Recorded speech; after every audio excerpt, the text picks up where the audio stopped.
자, 오늘 다 같이 읽으실 성경 말씀은 마태복음 13장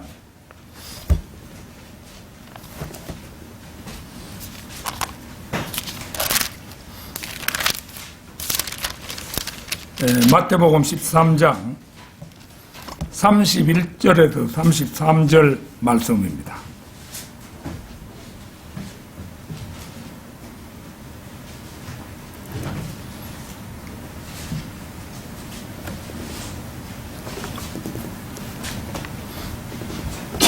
다 찾으신 줄 알고 받들어 읽겠습니다.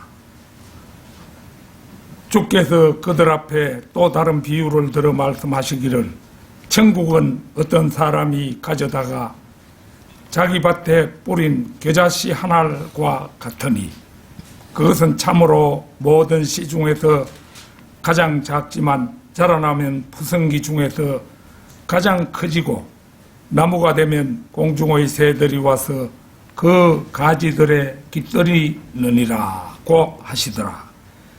주께서 그들에게 또 다른 비유를 말씀하시기를, 천국은 어떤 여인이 가져다가 가루 서말에 숨겨 넣어 전체를 부풀게 한 누룩 같으니라고 하시더라. 자, 이 말씀은 개신교회들에서 크게 잘못 해석하는 대표적인 두 가지 비유입니다. 그래서 오늘 특별히 이 말씀에 대해서 우리가 전반적으로 무장하는 그런 시간을 갖고자 합니다.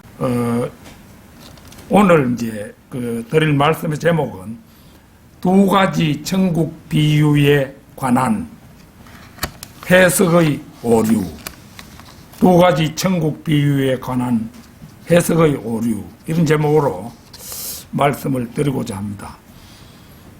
천국이라고 하면은 이 천국이라는 말처럼 우리나라에서 부정확하게 전달되고 있는 용어가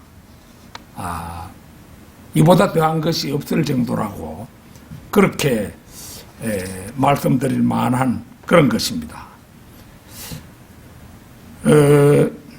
천국이라고 하면은 이 지상에 건설될 천년 왕국, 그게 실제 천국입니다. 천국인데, 천국이라니까 하늘 천자, 나라 국자 이래가지고 하늘나라를 가리킨다, 이렇게 일반적으로 생각을 하는 겁니다. 그래서 이것은 로마 카톨릭에서 들여온 누룩이라고 할 수 있는데, 실제 이제 사람이 죽어서 가는 곳은 셋째 하늘 낙원이지요. 셋째 하늘 낙원인데 천국 같다. 또 이 세상 사람들은 쓸데없는 덕담을 하는 거예요. 실제 어떤 사람이 죽었을 때 그 사람은 원칙적으로 그 지옥 간 게 맞는데, 대부분 사람이 지옥 가잖아요. 지옥 간 게 맞는데 그 덕담한다는 것이 꼭 천국에서 행복하시기를, 이 세상에서는 고생했지만은 아무쪼록 천국에서는 행복하시기를, 이런 식으로 덕담을 합니다. 그 사람의 생애를 더듬어 보건대 엄연히 예수님을 영접한 적도 없고 신앙생활을 한 적도 없고 이래서 지옥 간 게 틀림없는데 이제 천국 같다, 이런 식으로 해석을 하는 것입니다. 이 천국에 관한 이런 이제 상식이 일반적으로 우리나라 교회에는 없습니다. 그런데 여러분께 반가운 소식 하나를 전해드리겠습니다. 이 경주 지역 2단 집회 장소, 경주 지역 2단 집회 장소 이래가지고 신천지, 통일교, 여호와의 정인, 여호와의 정인은 여기서부터 요 둘째 줄까지 다 나오고요. 또 여기 이제 구원파, 시온산, 워치만 리 지방교회, 또 JMS, 이거 JMS 하는 정명석이 이런 거 전부 다 2단 중에 2단이죠. 그 다음에 한국천부교 예수중심교회, 이초석이라는 사람, 몰몬교, 제7일 안식교, 다락방, 이렇게 쭉 내놓고, 만인성결, 이재록이라는 사람이고, 성경침례교회, 말씀보존학회 이래가지고, 경주성경침례교회를 맨 마지막에서 두 번째, 여기에다 올려놨어요. 이거 아주 여러분 생각하면은, 이런데 이단에 이름을 올리다니 그런 일이 어디 있느냐 하겠지만, 이거 사실은 우리가 볼 때는 훈장입니다. 훈장. 뭐냐 하면은 여기에 대다수가 이단이기 때문에 이단 취급을 받지만은, 우리는 바른 성경에 침례를 행하고 크리스마스도 지키지 않고 주기도문, 사도신경 이런 것도 외지 않는 진짜로 바른 교회를 두고 이단이라고 이자들이 눈이 멀어가지고 이렇게 떡 실어 놓은 거예요. 실어 놨는데, 우리가 사도행전에 보면은, 사도 바울을 그 터툴로라는 변사를 동원해가지고 매도할 때에 이 사람은 나사렛 이단의 괴수다, 이렇게 하면서 사도 바울을 아주 욕하고 비난했잖아요. 이런 걸 보면은, 자기 딴에는 좋은 일을 하는 것으로 하겠지만, 실제 우리하고 다른 곳은 그 이단이라는 소리를 들어서 마땅하지만은, 우리는 여기에 우리나라의 대표적인 그 교단, 장로교단 있잖아요. 장로교단이 우리에 대해서 사실은 입도 뻥긋할 수 없는 지경에 있는 겁니다. 우리 바른 성경이 있잖아요. 장로교단 바른 성경 없죠.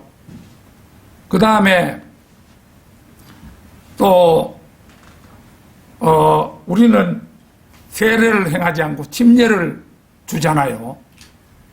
그 다음에 우리는 예수님의 탄생일이 9월경으로 보고, 또 우리는 탄생일을 기념하는 그런 쪽이 아니에요. 그러니까 죽으심을 기념하는 것이지 탄생일을 기념하는 그런 곳이 아닙니다. 그렇기 때문에 우리는 크리스마스도 안 지키지요. 사도신경, 주기도문 외지 않지요. 모든 면에서 자기들보다 처음부터 끝까지 바르게 믿는 우리를 보고, 하나도 내세울 것 없는 저자들이 우리를 보고 이단이다, 말도 안 되는 그런 것이지요. 그래서 저는 사실 이런 것을 할 때 마음에 오히려 기쁩니다. 우리가 그 신앙생활하고 이렇게 참 거리설교에 임하고 믿음의 바른 길을 이렇게 가고 있는 데 대해서 저들이 우리를 비난하면 할수록 우리에게는 그만큼 하나님의 축복과 또 나중에 예수 그리스도로부터 칭찬을 받을 것이라는 그런 생각에서, 우리가 이렇게 이런 데서 우리를 이단이라고 매도한다는 자체가 우리가 바로 가고 있다는 바로 그 증거입니다. 바로 가고 있다는 증거예요. 만약에 이런 게 이단을 매도하면서 우리를 가만히 두면은 우리가 저들과 비슷하게 생활을 하려 하고 오히려 우리에게 수치스러운 거예요. 그런데 고맙게도 이렇게 우리 교회 사진을 갖다가 쭉 찍어 내준다는 거, 주님께서 우리에게 주시는 훈장이라고 여러분 자랑스럽게 생각하시기 바랍니다. 그 이제 어쨌거나 천국에 관한 그런 용어 자체가 이 나라 교인들은 잘 모르는 거예요. 신약성경 4복음서 중에 마태, 마가, 누가복음 이 세 권을 일괄해서 부르는 명칭으로 공관복음이라 그런 말이 있습니다. 공관복음이라는 말이 있습니다. 4복음서 모두가 예수님의 생애와 교훈을 전하고 있지만 특히 처음 세 권이 유사점이 많고 거의 같은 관점에서 쓰였다고 해서 공관복음서라고 부릅니다. 예컨대 마태복음은 약 58%가 마가나 누가복음과 같은 내용을 다루고 있고 마가복음은 거의 93%의 내용이 마태나 누가복음에 소개되고 있으며 또 누가복음은 41%가 마태나 마가복음에 나타납니다. 반면 요한복음은 약 8% 내용만 공관복음과 중복될 뿐 약 92%가 독창적 내용으로 구성되어 있습니다. 뿐만 아니라 공관복음서는 AD 70년경 이전에 기록되었으며 주로 예수께서 대중들을 상대로 선포하신 내용들을 다루고 예수께서 행하신 사건에 치중하는 경향이 있습니다. 이에 반해 요한복음은 대략 90년경에 기록이 되었으며 주로 예수님께서 개인을 상대로 말씀을 가르치신 교리 중심의 메시지로 구성이 되어 있습니다.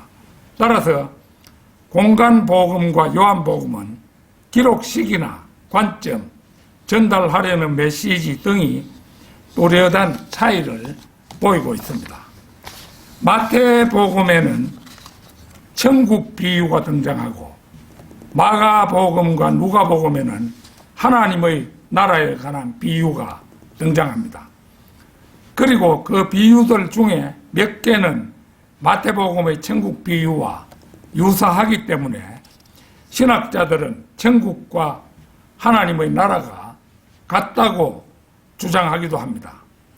공관복음에 나타난 두 나라에 대한 비유를 비교해보면 마태복음에는 씨 뿌리는 자의 비유, 독보리의 비유, 겨자씨의 비유, 누룩의 비유, 밭에 숨겨진 보물의 비유, 진주를 찾는 상인의 비유, 거물의 비유 등 7가지 비유가 등장하고 마가복음에는 씨 뿌리는 자의 비유, 겨자씨의 비유, 자라나는 씨 비유 등 3가지의 비유가 등장하며 누가복음에도 씨 뿌리는 자의 비유, 겨자씨 비유, 누룩의 비유 등 3가지의 비유가 등장합니다.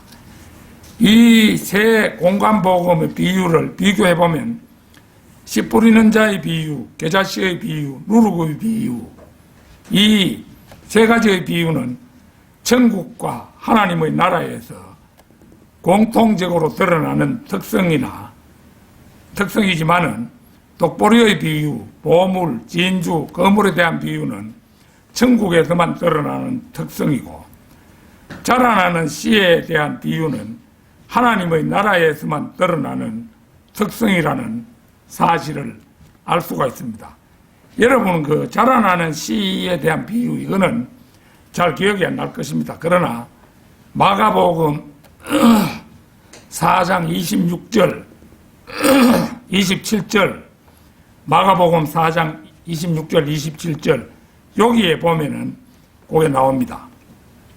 이래서 하나님의 나라에서만 드러나는 특성이라고 할 수가 있죠. 이 사실에서 알 수 있는 것은 천국과 하나님의 나라의 관계가 동일하다든지 천국과 하나님의 나라 자체가 어디에 포함되거나 겹쳐지거나 하는 문제가 아니라 단지 이 두 개의 나라의 성격이 겹치는 부분이 있다는 사실입니다. 그런데 천국 비유나 하나님의 나라 비유 중에 특히 두 가지 비유가 우리 성경대로 믿는 사람들과 개신교회 사람들의 해석이 두드러지게 차이가 난다는 사실입니다. 오늘 저는 그 사항에 대해 집중적으로 살펴보고 이 문제에 대해 그들과 토론하게 될 때 어떻게 합리적으로 바른 주장을 펼칠 수 있을지 바른 이론으로 무장하는 계기로 삼고자 합니다. 두 가지 천국 비유에 관한 해석의 오류. 첫째는 겨자씨 비유에 관한 개신교회 쪽의 잘못된 해석입니다. 오늘 본문 말씀 31절, 32절입니다. 주께서 그들 앞에 또 다른 비유를 들어 말씀하시기를 천국은 어떤 사람이 가져다가 자기 밭에 뿌린 겨자씨 한 알과 같으니 그것은 참으로 모든 씨 중에서 가장 작지만 자라나면 푸승기 중에서 가장 커지고 나무가 되면 공중의 새들이 와서 그 가지들에 깃들이느니라고 하시더라. 자, 요 31절 지금 이 개신교회 쪽에서 해석하는 그 해석입니다. 천국의 성장이 처음엔 미약하게 시작할 것이지만 나중에는 놀랍게 확장될 것을 보여줍니다. 이들이 그렇게 주장해요. 겨자씨는 배춧과의 1, 2년생 식물로 그 씨는 맵고 향기로워 양념과 약재로 쓰고 잎과 줄기는 식용으로 사용됩니다. 그런데 겨자씨는 모든 씨앗보다 작은 것으로 묘사될 만큼 아주 작은 것이 특징인 반면 이 나무는 보통 1m 정도로 사실은 이제 나무라고 할 수 없는 1년초 식물인데요. 1m 정도로 크게 자라며 이건 이제 우리나라에서 그렇다 이겁니다. 특히 팔레스타인 지방에서는 보통 한 3m, 크면은 한 4m까지 자라서 마치 나무와 같이 보일 정도로 무성하다고 합니다. 그러므로 하나님 나라가 이 겨자씨 겨자씨에 비유된 것은 처음에는 미미하게 시작했으나 점차 급속도로 확장될 것을 암시한다는 거지요. 사실 그리스도에 의해 뿌려진 천국 복음은 처음에는 미미하게 전파되었으나 오늘날에는 온 세계를 변화시킬 만큼 널리 전파된 것이 그 증거라는 겁니다. 그리고 이제 31절 모든 씨는 당시에 팔레스타인 지방에서 보편적으로 뿌려졌던 씨앗들입니다. 겨자씨의 크기는 세상에서 가장 작은 씨는 아니라고 합니다. 그러나 일반적인 씨앗보다는 작은 씨앗입니다. 자라나면 푸승기 중에서 가장 커지고 그러나 4m 정도나 자라난다고 하니 매우 키가 큰 식물임이 분명합니다. 공중의 새들은 나쁜 의미를 나타내는 말이 아니라 근데 이제 사실 이제 씨 뿌리는 자의 비유에서 이제 말씀의 씨를 뿌리는데 새들이 와서 먹어버렸다. 그 새들이 악한 자, 마귀를 나타내는 거잖아요. 그런데 여기에는 이제 나쁜 의미를 나타내는 말이 아니라는 겁니다. 단지 외부 사람들이 이 나무의 보호 아래 나오기를 즐거워한다는 뜻이라고 그렇게 풀이를 해요. 이것을 영적으로 좀 더 확대 해석하자면 새들이란 세계 도처에 있는 사람들로서 우리는 마귀라고 해석하죠. 근데 여기는 새들이란 세계 도처에 있는 사람들로서 예수 그리스도 안에서 참 평안과 안식을 얻고자 하는 사람들을 일컫는다고 그렇게 해석합니다. 우리 개신교회에서 유명한 사람 있죠. 김진홍 목사라고. 31절, 32절을 천국 비유장이라고 칭하며 이 대목을 고지고대로 이제 설명합니다. 그래서 그는 겨자씨가 담배씨만큼 작다고 하면서 겨자씨도 나무가 되어 자라 그 그늘에 사람이 쉬기도 한다고 전제한 다음에 자신의 뚜레 교회도 조금씩 자라 겨자씨가 큰 겨자나무로 자라나듯이 큰 교회로 부흥할 것을 믿는다고 그렇게 설교를 하고 있었어요. 그래가지고 이제 이사야 11장 1절을 이제 읽더라고요. 이새의 줄기에서 한 막대기가 나오며 그의 뿌리들에서 한 가지가 자랄 것이라. 김진홍 목사는 이 말씀을 인용하면서 자신의 교회가 현재는 미약하나 이새의 줄기에서 한 막대기 싹이 나오고 뿌리가 뻗고 한 가지 곧 메시아 그리스도가 나올 것이라고 해석한 다음 반드시 자신의 둘의 교회도 부흥할 것이라고 그렇게 설교에서 주장했습니다. 그 다음에 이제 지금은 죽었지만 개신교회, 특히 사랑의 교회 슈퍼스타라고 할 수 있는 옥하는 목사, 여러분도 그 이름 들어봤겠죠. 이 옥하는 목사도 큰 틀에서 보아 김진홍 목사와 대동소이했습니다. 그는 그래도 겨자씨는 잘한다. 그러니까 어떤 박해를 받고 뭐 하더라도 겨자씨는 잘한다. 그러니까 이거 우리가 해석하는 것과는 정반대로 해석하는 거죠. 그래 이제 자기가 동경을 거쳐서 돌아오는데 동경에서 김인수 장로라는 그 아주 무슨 박사를 만났는데 그 박사가 목사님 한국교회가 이래도 되나요? 이렇게 말을 했다는 겁니다. 그러면서 그 말을 들으면서 예수님은 비관적으로 말씀하신 적이 없다고 이 옥하는 목사는 강조를 했어요. 천국은 겨자씨 하나처럼 출발하여 4m 정도까지 크게 자라 공중의 새들이 깃들입니다. 이 옥하는 목사의 말이에요. 천국은 겨자씨 하나처럼 출발하여 4m 정도까지 크게 자라 공중의 새들이 깃들입니다. 그가 한 이 말의 근저에는 천국 비유 중 겨자씨 비유를 김진홍 목사처럼 긍정적으로 보고 있음이 분명했습니다. 그는 이렇게 주장했습니다. 그렇게 작은 씨가 그렇게 큰 나무가 됩니다. 천국이든 하나님의 나라이든 예수 그리스도께서 지배하는 영역입니다. 예수님 재림 하시는 날 새하늘과 새 땅이 바로 천국입니다. 마른 땅에 나오는 싹 예수님 자신이 겨자씨 하나 같았습니다. 예수라는 나무 아래 온 세상 사람이 모여듭니다. 예수님의 제자들 한 사람 한 사람은 겨자씨 하나 같은 존재였지요. 바울도 겨자씨 하나이었지요.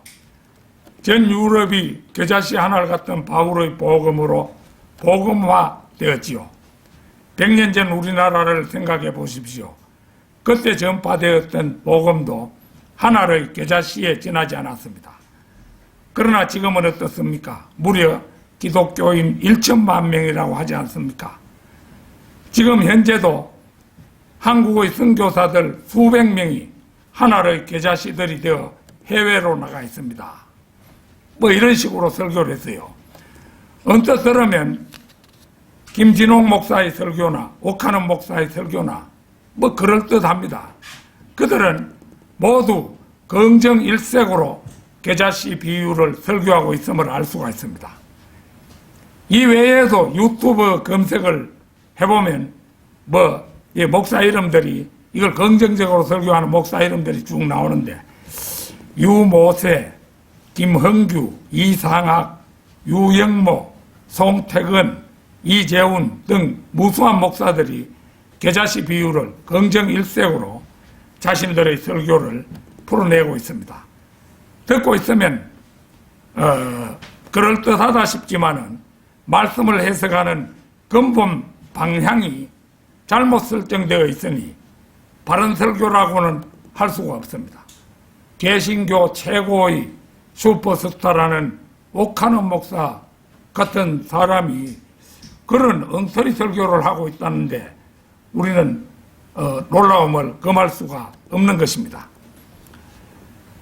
두 가지 천국 비유에 관한 해석의 오류. 둘째는 겨자씨 비유의 바른 해석입니다. 이게 바른 해석이 뭐냐? 겨자씨 비유는 대부분의 사람들에 의해서 오용이 되고 있습니다. 사람들은 이 구절을 천국의 확장이라고 해석합니다. 그러니까 뭐 천국의 확장 이런 용어를 쓸 때도 천국이라는 용어를 제대로 알지 못하고 있다는 그런 것을 우리가 알 수가 있습니다. 즉 겨자씨만큼 작은 천국 또 하나님의 나라가 복음이 전파되면서 확장되어 전 세계에 이르게 되며 주위 사람들 곧 새들에게 이제 새들을 주위 사람으로 보는 거예요. 새들에게 영향을 끼치게 되어 사회의 모든 구석구석까지 하나님의 통치가 미치게 된다고 가르치며 개인적으로는 겨자씨만한 믿음이 자라서 장성한 그리스도인이 되며 그때 주위의 사람들에게도 복음의 영향을 끼치게 된다고 그렇게 가르칩니다. 특히 로마 가톨릭 교회는 이 확장하는 겨자나무를 자기들의 교회라고 가르쳐서 로마 가톨릭 교회의 세력이 전 세계에 미쳐야 한다고 주장을 합니다. 자, 다니엘 4장 10절에서 12절 찾겠습니다. 다니엘 4장 10절에서 12절입니다.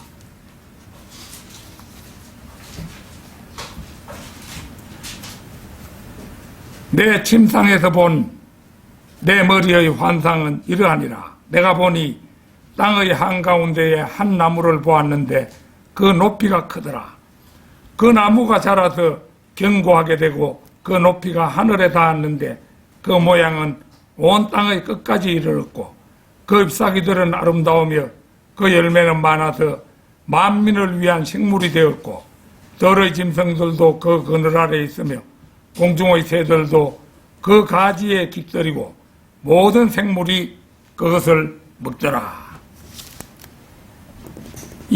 다니엘 2장에서 큰 형상을 꿈에 보았던 느부갓네살 왕은 이번에 다시 큰 나무에 대한 꿈을 꾸게 됩니다.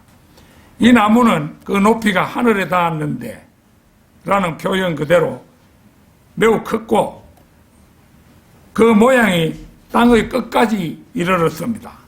이 정도면 바다 건너 모든 나라의 온 세상 사람들도 다 볼 수 있는 거대한 나무였을 것입니다.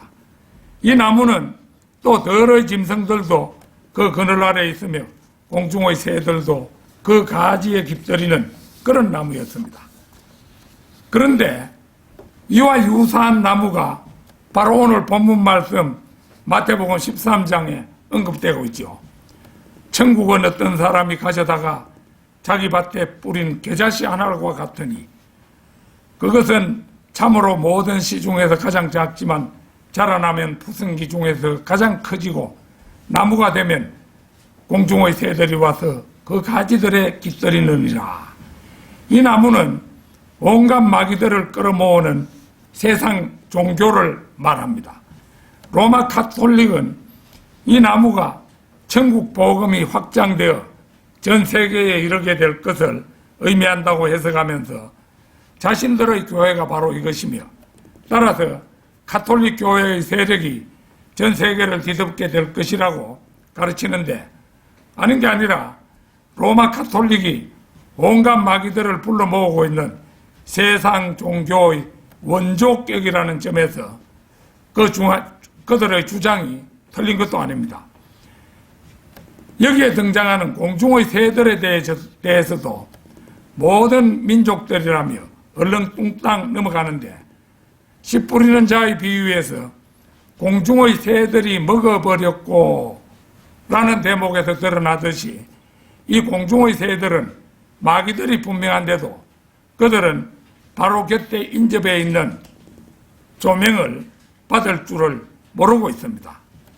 에스겔 31장 5절에서 8절을 찾겠습니다.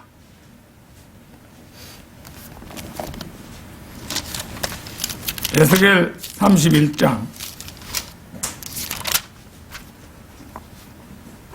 5절에서 8절입니다. 그러므로 그 나무의 높이가 들의 모든 나무보다 높으며 그 나무가 솟아날 때 물이 많으므로 그의 큰 가지들이 무성하고 그의 작은 가지들이 길어졌도다. 하늘의 모든 새들이 그의 큰 가지들의 둥지를 만들며 그의 작은 가지 아래는 들의 모든 짐승들이 그들의 새끼들을 낳으며 그 그늘 아래는 모든 큰 민족들이 거하였느니라. 그렇기에 그의 작은 가지가 길고 그가 그의 위대함 가운데 그처럼 아름다웠으니 이는 그 뿌리가 큰 물가에 있었습니다. 하나님의 동산에 있는 백향목들이 그를 가릴 수 없었으니 전나무들이 그의 큰 가지들 같지 아니하였으며 밤나무들이 그의 작은 가지들만 같지 아니하였고 하나님의 동산에 있는 어떤 나무들도 아름다움에는 그와 같지 못하였도다.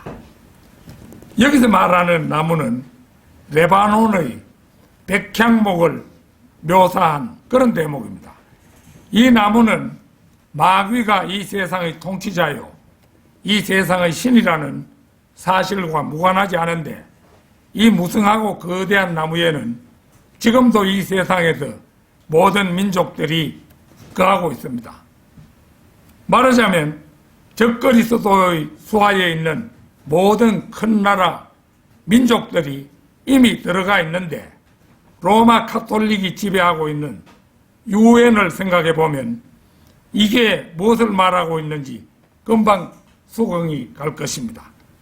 큰 백향목, 이거 유엔을 보여주고 있는 거잖아요. 유엔이 수중에 넣지 못한 나라가 하나 있어요. 그 나라가 무슨 나라냐 하면은 미국입니다. 미국은 자유롭게 총기를 소지할 수 있는 나라잖아요. 이런 나라이기 때문에 함부로 하지 못하는 거예요. 국민들에게 총기를 소지할 수 있는 자유가 주어져 있는 이상은 누구든지 잘못하면은 총탄 세례를 받을 수 있기 때문에 미국은 어떻게 하지 못하는 거예요. 그런데 지금 바이든 정부 이 사람들의 속생각은 미국 사람들이 총기 소지를 하지 못하도록 하는 방향으로 가려고 하지만 그걸 의식적으로 드러내다가는 미국민들에게 배척을 당할 것이기 때문에 은밀하게 그런 걸 추진한다고 볼 수가 있죠. 미국이 유엔의 수중에 들어가면은 그게 이제 결국은 세계 정부, 적그리스도의 세계가 탄생할 수 있는 만반의 조건이 이루어지는 겁니다. 유엔은 현재 모든 민족들을 압도하고 그 위에 군림하고 있잖아요. 그런데 미국이 그쪽으로 넘어가 버리면은 적그리스도가 이 세상을 완전히 장악하게 될 대환란 기간에 돌입하게 될 것입니다.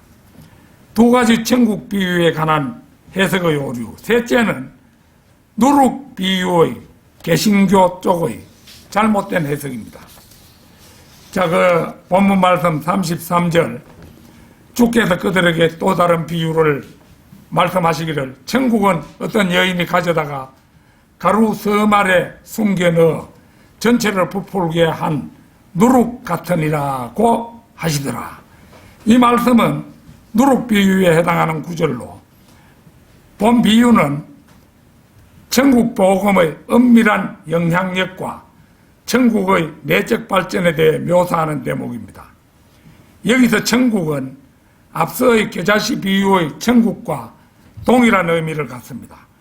그러나 여기에서는 보다 엄밀하게 그 숨겨진 특성을 나타내는 의미로 사용되고 있습니다.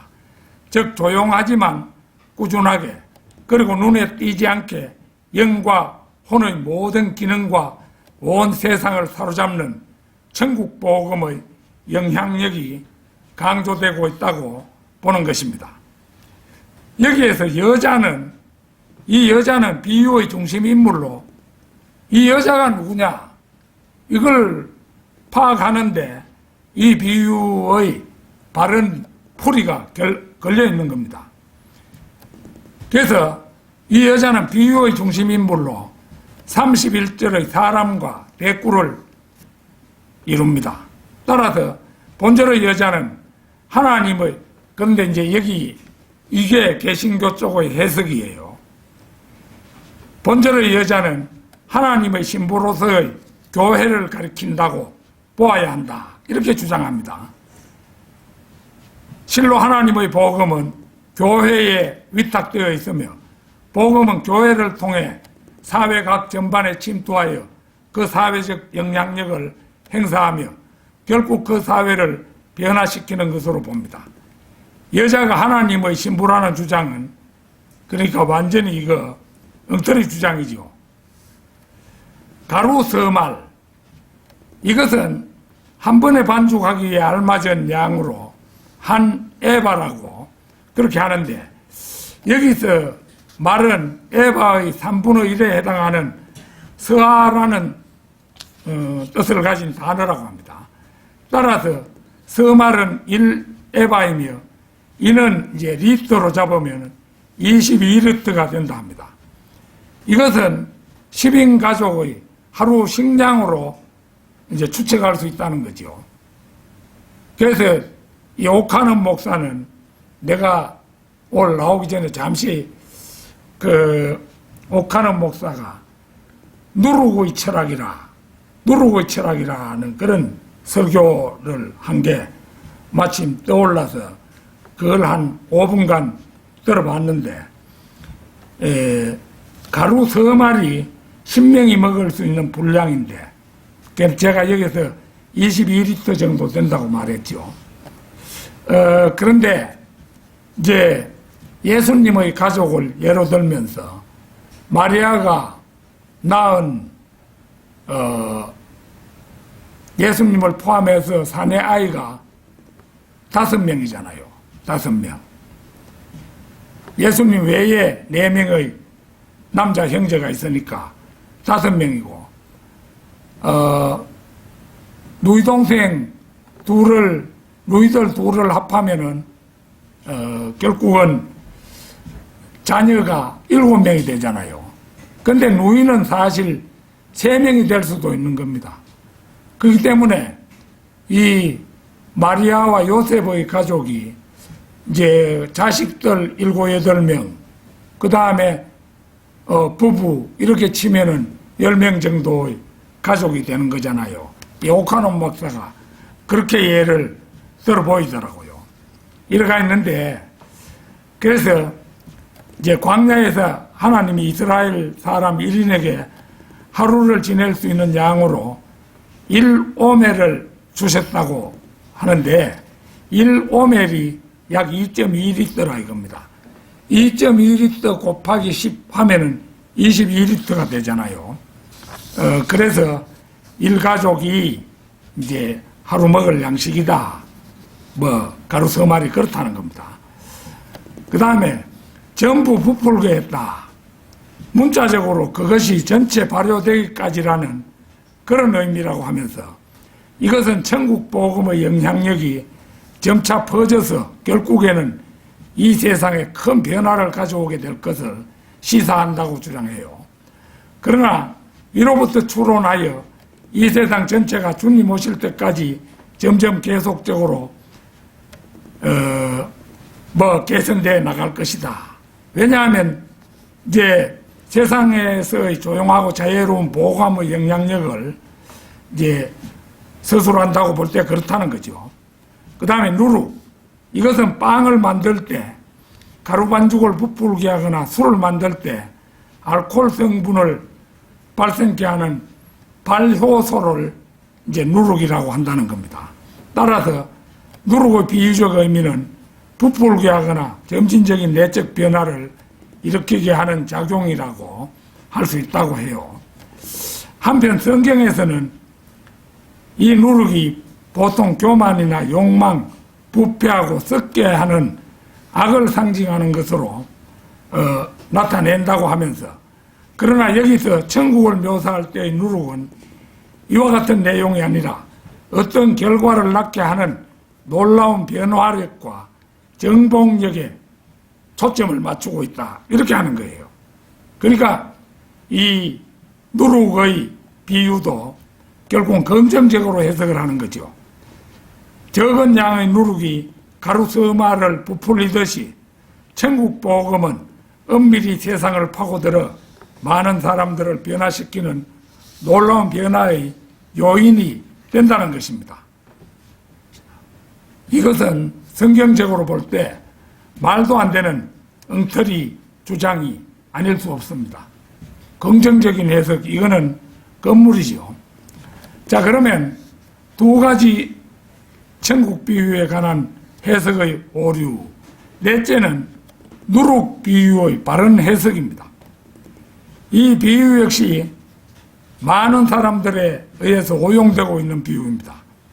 누룩이 부푸는 것처럼 하나님의 나라 또는 천국이 부풀어서 복음이 전 세계에 퍼지게 된다는 사람들의 해석은 앞의 겨자씨 비유처럼 로마 가톨릭의 세력 확장을 위해서 좋은 교리가 될 뿐이며 후천년주의자들의 주장을 변호하게 될 뿐인 것입니다. 이 비유에서 올바로 알아야 할 비유는 여인과 누룩인데, 이와 같이 가르치는 교회들은 누룩은 복음이고 여인은 교회라고 가르칩니다. 이게 이제 엉터리 해석이에요. 누룩은 복음이고 여인은 교회다. 그러나 여기에서 여인은 결코 교회가 아니죠. 성경에서 여성으로 묘사되는 것이 몇 가지가 있습니다. 첫 번째로 구약에서는 이스라엘이 여성으로 묘사되는데 신약에서 그들은 처녀들로 복수 형태로 나타나기도 합니다. 두 번째로 예수 그리스도의 신부인 교회가 여성으로 나타납니다.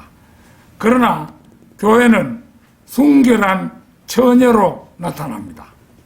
순결한 처녀라고 할 때 처녀들이 아니고 순결한 처녀, 단수 형태로 나타난다는 겁니다. 자, 고린도후서 11장 2절 찾겠습니다. 고린도후서 11장 2절.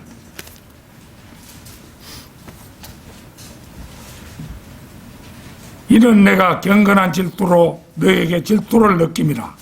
내가 너희를 한 남편에게 정혼시켰나니 이는 한 순결한 처녀로 너희를 그리스도께 바치려는 것이라. 사도 바울이 질투하는 이유는 그가 고린도 교회와 그 지역 교회의 구원받은 성도들을 한 남편, 곧 예수 그리스도께 정혼시켰기 때문입니다.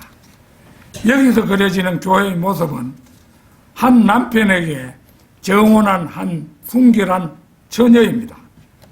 그리스도의 신부는 요한계시록에 나오는 어린 양의 신부인데, 그녀는 에베소서 5장 30절에서 31절에서 아내로 불리고 고린도후서 11장 2절에서 한 순결한 처녀로 불립니다. 그녀는 결코 여인이라고 불리지 않기 때문에 마태복음 13장 33절의 이 여인은 교회도 그리스도의 신부도 아니라는 겁니다. 이 여인에 관해 생각해 보면 교회가 어떻게 해서 순수하고 때묻지 않고 그 누구도 손대지 않은 순결한 처녀임과 동시에 주님의 뼈 중의 뼈요 살 중의 살이 될 수 있는가 하는 것입니다. 사도 바울은 이것을 위대한 신비라고 그렇게 말씀합니다. 그것에 관해 생각해 보면 모든 것이 꽤나 신비롭습니다. 그 순결한 처녀 안에 있는 사람들 가운데는 여성이 아닌 이들도 있기 때문입니다. 그리스도의 신부는 남성과 여성 모두로 이루어집니다.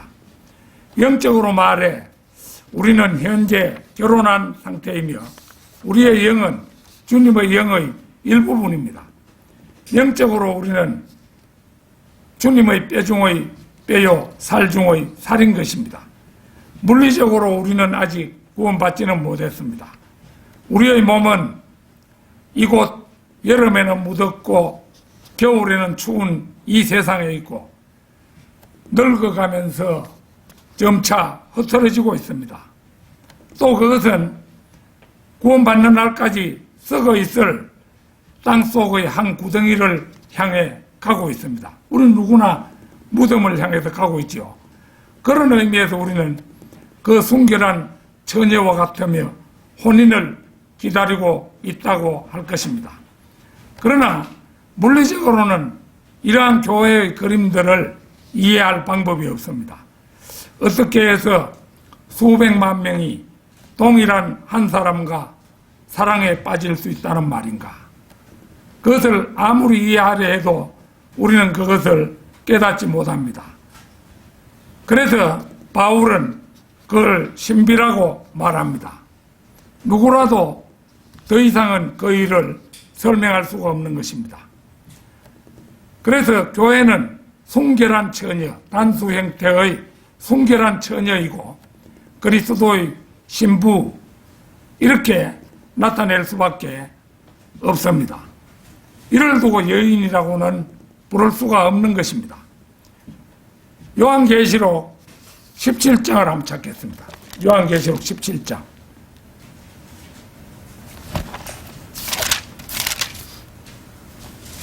그 몇 개 구절만 한번 보겠습니다. 5절 보겠습니다. 5절. 그녀의 이마에 한 이름이 기록되어 있는데 신비라 큰 바빌론이라 땅의 장녀들과 가정한 것들의 엄이라고 하였더라. 그 다음 9절 한번 보겠습니다. 9절. 지혜 있는 생각이 여기 있으니 일곱 머리는 그 여자가 앉은 일곱 산이요. 18절도 보겠습니다. 네가 본 그 여자는 땅의 왕들을 다스리는 큰 도성이라고 하더라. 따라서 마태복음 13장 33절의 여인은 바로 이 여자이고 이 여자를 추종하는 자들도 그 한 통속임은 물론입니다.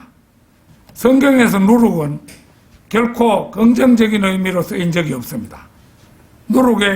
구약에서 누룩은 기본적으로 하나님께 드리는 제사의 빵에 쓰여서는 안 될 불순물입니다. 출애굽기 34장 25절 한번 찾겠습니다. 출애굽기 34장 25절.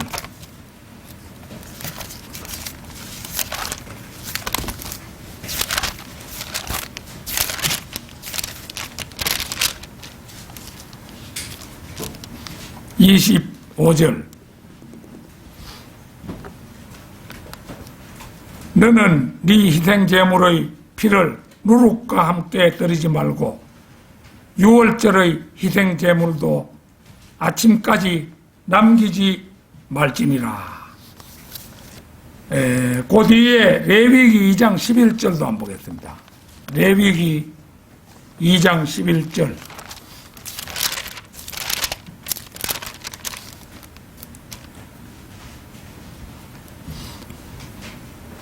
너희는 누룩을 넣어 만든 어떤 음식 제물도 주께 드리지 말지니 이는 불로 드리는 주의 어떤 제물에도 누룩이나 꿀은 불사르지 못함이라. 자, 신약에서도 누룩은 거짓 교사에 의해서 가르쳐지는 그 거짓 교리를 말합니다. 예수님께서는 바리새인들과 사두개인들의 누룩, 즉 그들의 교리를 조심하라고 하셨습니다. 마태복음 16장 6절 찾겠습니다. 마태복음 16장 6절.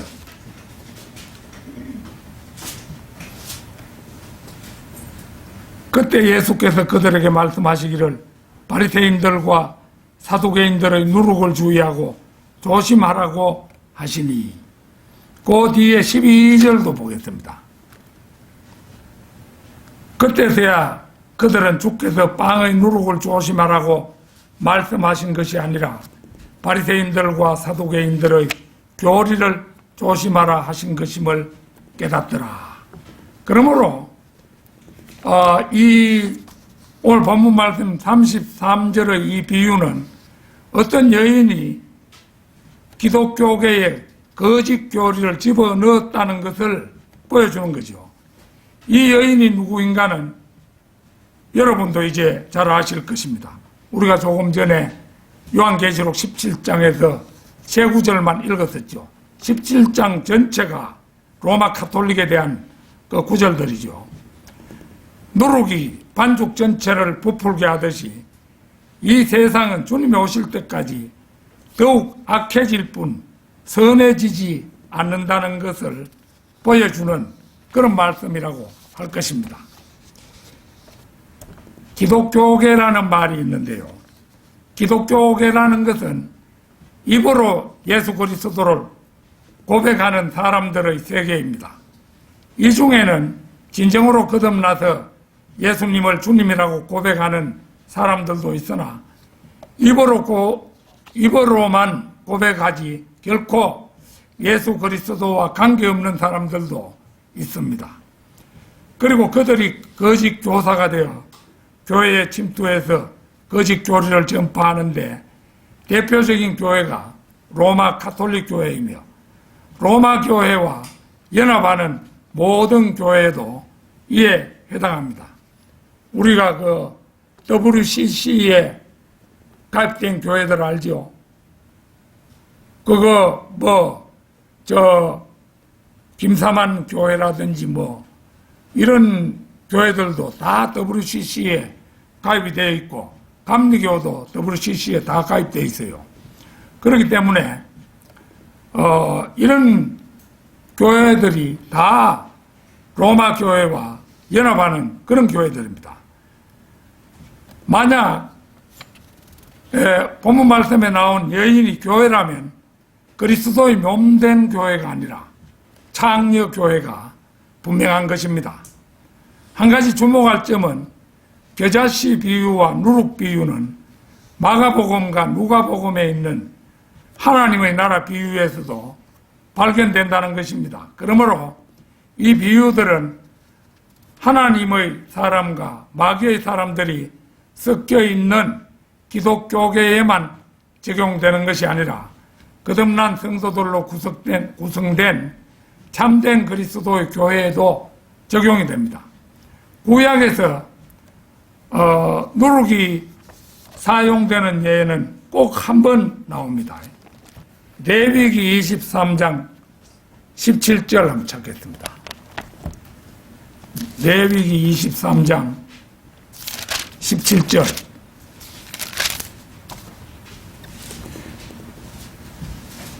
누룩이 사용되는 유일한 예인데요. 23장 17절. 너희는 너희의 거처에서 10분의 2로 만든 흔드는 빵 2덩어리를 가지고 나올지니 그 빵들은 구운 가루로 만들어 누룩을 넣어서 구울 것이며 그것들이 주께 드리는 천 열매들이니라. 요래 가지고 그 주까지 하나 붙여놨습니다. 주를 보면은 그리스도의 몸 안에 죄가 있다. 그래서 예수 그리스도의 부활이 그리스도의 부활과 함께 생겼기 때문이다. 이래 가지고 좀 어렵게 말을 해놨는데요. 여기에 한 곳에 누룩을 넣어서 만든 빵이 등장합니다. 이것은 보는 것처럼 오순절에 죽게 되리는 첫 열매로 제시가 됩니다. 이 사건이 보여주는 것은 오순절은 교회와 관련된 절기로서 교회 안에는 비록 거듭났을지라도 영적으로 어린아이도 있고 타락하거나 잘못된 교리에 물들어서 거짓 교리를 전파하는 사람들도 있다는 것입니다. 이들은 구원받겠지만 그리스도의 심판석에서 책망받을 사람들입니다. 사도 바울은 로마서 7장, 8장에서 구원받은 사람도 죄에 사로잡혀 죄의 종이 될 수도 있다고 말합니다. 바로 마귀, 곧 공중의 새의 통제를 받고 있는 것입니다. 이와 같이 거듭난 그리스도인들도 말씀을 올바로 나누어 공부하지 않으면 거짓 교리인 누룩에 부풀리게 된다는 사실을 잊어서는 안 될 것입니다. 결론적으로 한국에 6만 5천 개나 되는 교회들이 있다고 하지만 바른 말씀의 조명을 받지 못하는 대부분의 개신교회들과 성경대로 믿는 사람들의 차이는 오늘의 본문 말씀에서 보듯이 극명하게 엇갈리고 있음을 알 수가 있습니다. 물론 오늘의 본문 말씀 말고도 극명한 차이를 보여주는 구절은 헤아릴 수 없이 많을 것이면 자명한 사실입니다. 저는 전에 감리교회에 몸담았을 때 그곳 목사로부터 받은 그랜드 종합주석 20권을 선물로 받았는데 아마 그 주석서가 돈으로 치면 수십만 원 가는 것이라고 여겨지는데요.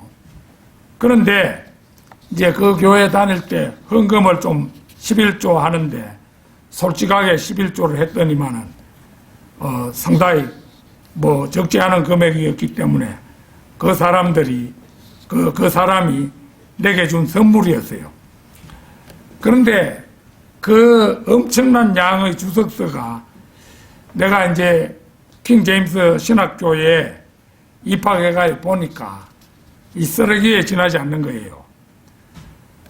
그런데 그 쓰레기 주석서도 목회를 해나가는 데는 많은 도움을 줄 때가 있음을 알고 지금도 책꽂이에 가지런히 보관하면서 참고로 필요한 부분을 찾아볼 때가 많습니다. 그리고 이제 참 우리 쪽이 아쉬운 것은 이사야, 신명기, 예레미야 이런데 주석서가 아직 없다는 거죠.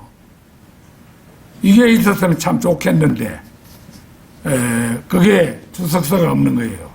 이게 참 큰 의미입니다. 그래서 그쪽의 구절을 이제 그 그랜드 종합주석에는 이사야 쓰든 에레미야 쓰든 뭐 할 것 없이 다 나오기 때문에 거기를 좀 참고를 하는데 절대적으로 의지할 수는 없는 그런 것이죠.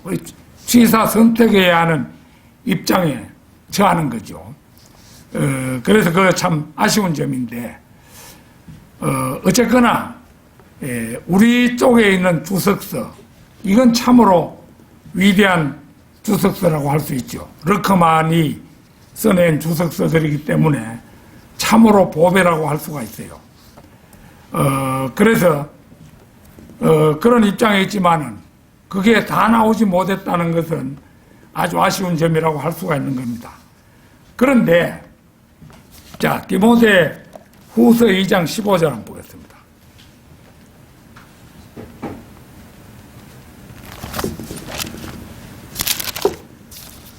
(2장 15절)